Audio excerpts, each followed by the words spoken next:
Hi hello കൂട്ടുകാരെ, എല്ലാ കൂട്ടുകാർക്കും ചെമ്പനീർ പൂവിൻ്റെ നാളത്തെ പ്രൊമോ റിവ്യൂവിലേക്ക് സ്വാഗതം. ചെമ്പനീർ പൂവ് സീരിയലിനെ സ്നേഹിക്കുന്ന എല്ലാ കൂട്ടുകാരും ഈ ഒരു പ്രൊമോ റിവ്യൂ ലൈക്ക് അടിച്ച് സപ്പോർട്ട് ചെയ്തിട്ട് പോണേ കൂട്ടുകാരെ.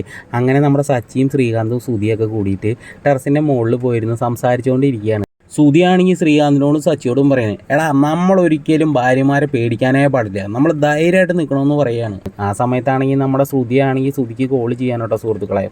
നിങ്ങൾ എവിടെ പോയി കിടക്കുകയാണ്? ഞങ്ങളിവിടെ സംസാരിച്ചിരിക്കുകയാണ്. അവിടെ ആ സച്ചി ഉണ്ടോ? ആ സച്ചി ഉണ്ട്. നിങ്ങളോട് ഞാൻ പല പ്രാവശ്യം പറഞ്ഞിട്ടുണ്ട് ആ സച്ചിയായിട്ടുള്ള ഒരു കണക്ഷനും വേണ്ടാന്ന്. നിങ്ങൾ മര്യാദയ്ക്ക് കൊണ്ട് ഇറങ്ങി വായോ എന്ന് പറയുകയാണ്. അത് കേട്ട വശം തന്നെ ശ്രുതി അതാ ഞാൻ വരുന്നു പറഞ്ഞിട്ട് കോൾ അങ്ങോട്ട് കട്ട് ചെയ്തിട്ട് അങ്ങോട്ട് പോകാൻ കേട്ടോ. ശ്രീകാന്തും സച്ചിയാണെങ്കിൽ അതൊക്കെ കണ്ടിട്ട് ഇങ്ങനെ ചിരിച്ച് നിൽക്കുകയാണ്. പിന്നീടാണെങ്കിൽ നമ്മുടെ വർഷയാണെങ്കിൽ ശ്രീകാന്തിനെ അതേപോലെ വിളിക്കാണ്. ശ്രീകാന്തും അതേപോലെ പോവാണ്. ചേട്ടാ ഞാൻ പോവാട്ടാന്ന് പറഞ്ഞിട്ട് അങ്ങോട്ട് പോവാണ്. പാവ സച്ചി ആകെ മൊത്തം സങ്കടപ്പെട്ട് ഇങ്ങനെ നിൽക്കാനോട്ടോ സുഹൃത്തുക്കളെ. ആ സമയത്താണെങ്കിൽ സച്ചിയാണെങ്കിൽ രേവതിക്ക് അങ്ങോട്ട് കോൾ ചെയ്യാണ്. കോൾ ചെയ്തിട്ട് ചോദിക്കുകയാണ്, ഞാൻ ഇത്ര നേരമായിട്ട് കാണാതായിട്ട് നിനക്ക് എന്നെ ഒന്ന് വിളിക്കാൻ കൂടി തോന്നിയില്ല അല്ലേ? ഇവിടെ സുധി ഉണ്ടായിരുന്നു, ശ്രീകാന്ത് ഉണ്ടായിരുന്നു. അവരവരെ ഭാര്യമാർ അവരെ കൃത്യസമയത്ത് വിളിച്ച് കൊണ്ടുപോയി. ഞാനൊന്ന് കാണാതായാലും എന്നെ ഒന്ന് തിരക്കാനൊന്നും നിനക്കൊന്നും നേരമില്ലല്ലേ എന്ന് പറഞ്ഞിട്ട് പൊട്ടിത്തെറിക്കുകയാണ്. അപ്പോൾ രേവതി, നിങ്ങൾക്കിപ്പോൾ എന്താ വേണ്ടേ? അല്ല ഒന്നും വേണ്ട, നിങ്ങളിപ്പോൾ എവിടെ? മുകളിൽ ഇത്ര സമയമായിട്ട് നിങ്ങൾക്ക് വരാൻ കണ്ടില്ല, ഇങ്ങോട്ട് ഇറങ്ങി വായോ എന്ന് പറഞ്ഞിട്ട് ദേഷ്യപ്പെടുകയാണ് കേട്ടോ. അപ്പോൾ സച്ചിവോ മേഡം എന്താ വരുന്നതെന്ന് പറഞ്ഞിട്ട് പുള്ളിക്കാരെ സന്തോഷമായിട്ട് അങ്ങോട്ട് താഴ്ത്തു പോവുകയാണ്.